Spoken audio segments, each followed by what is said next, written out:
एक जंगल में एक बाघ रहा करता था। वह अपनी प्रजा का तो कोई नुकसान नहीं पहुंचाता था, लेकिन दूसरे जंगल का जो भी जानवर उसे दिखाई देता तो बाघ उसे अपना शिकार बना लिया करता था और उसे नोच नोच कर खा जाया करता था। एक बार बाघ के जंगल में बाढ़ आने के कारण पूरा जंगल पानी से भर गया। सभी जानवर ये सब देखकर बहुत परेशान हो गए थे।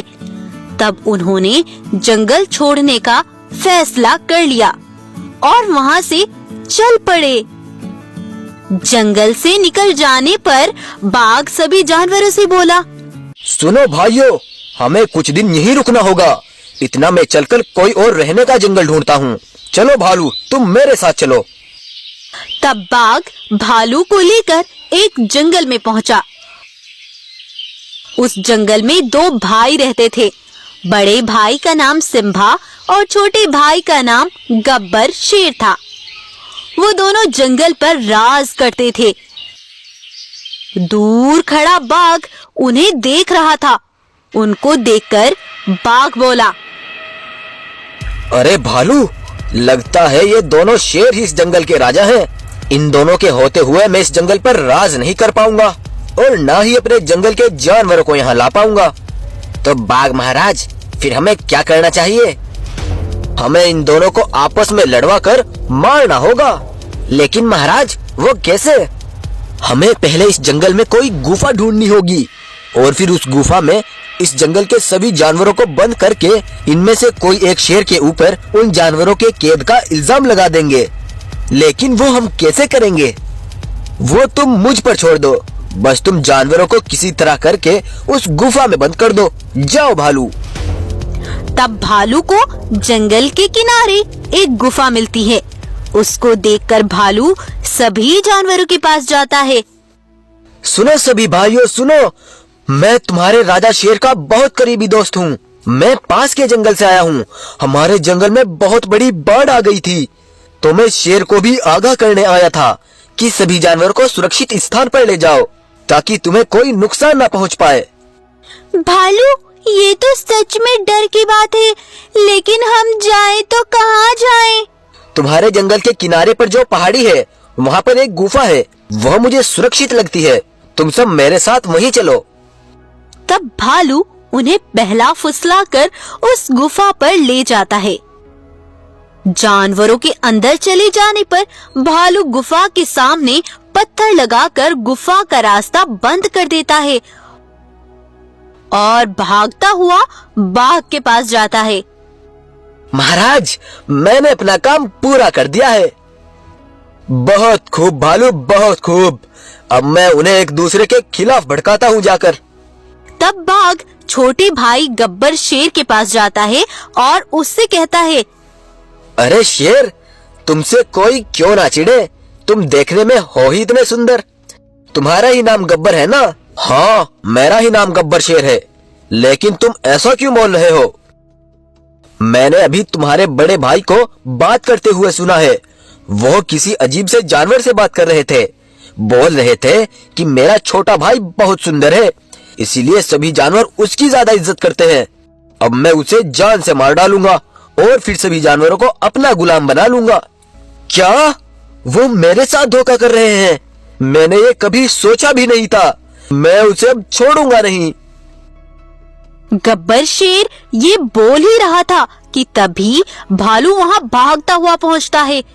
अरे बाघ दोस्त, इस जंगल में तो कोई जानवर भी नहीं रहता। पूरा जंगल सुनसान पड़ा है। यह तुम क्या बोल रहे हो? सभी जानवर तो यहीं पर थे। गब्बर शेर, यह जरूर तुम्हारे भाई का ही काम होगा। उसने उन्हें जरूर कहीं छिपा दिया होगा, क्योंकि अब वो तुम्हें मार डालेगा तो उसकी सच्चाई किसी को ना पता चले, इसीलिए ही उसने ये सब किया होगा। तब गब्बर शेर गुस्से से अपने बड़े भाई को मारने के लिए निकल पड़ता है। उधर बाघ और भालू दोनों बड़े खुश थे।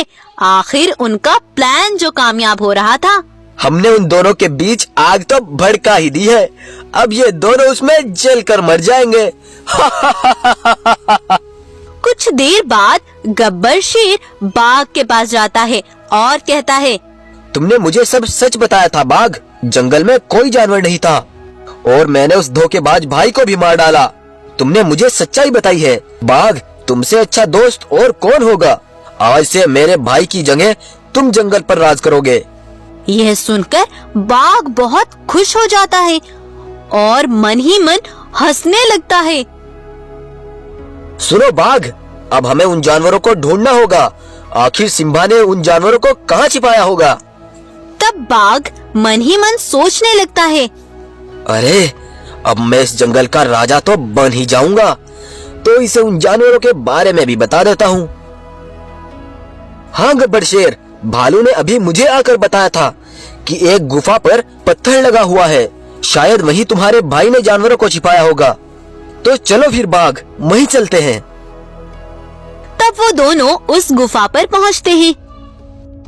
दोस्त, शायद वो इसी गुफा में है। चलो ये पत्थर हटा कर देखते हैं। कोई बात नहीं बाघ, पत्थर तो हम हटा ही लेंगे। पहले तुम मेरे बड़े भाई से तो मिल लो।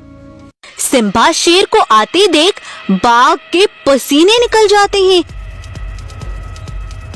गब्बर, तुमने बोला था कि मैंने सिम्बा को मार डाला है। उस समय जब तुम मुझे भड़का रहे थे तो सिम्बा भाई तुम्हारी सारी बातें खड़े सुन रहे थे, और जब मैं उन्हें ढूंढने निकला तो उन्होंने मुझसे आकर बोला, सुनो गब्बर भाई, वह बाघ कोई लुटेरा है। वो शायद यहाँ राज करने आया है। वो तुम्हें मेरे खिलाफ भड़काकर मुझे मरवाना चाहता है। मुझे लगता है बाघ ने ही हमारे जंगल के जानवरों को कहीं छिपाया है।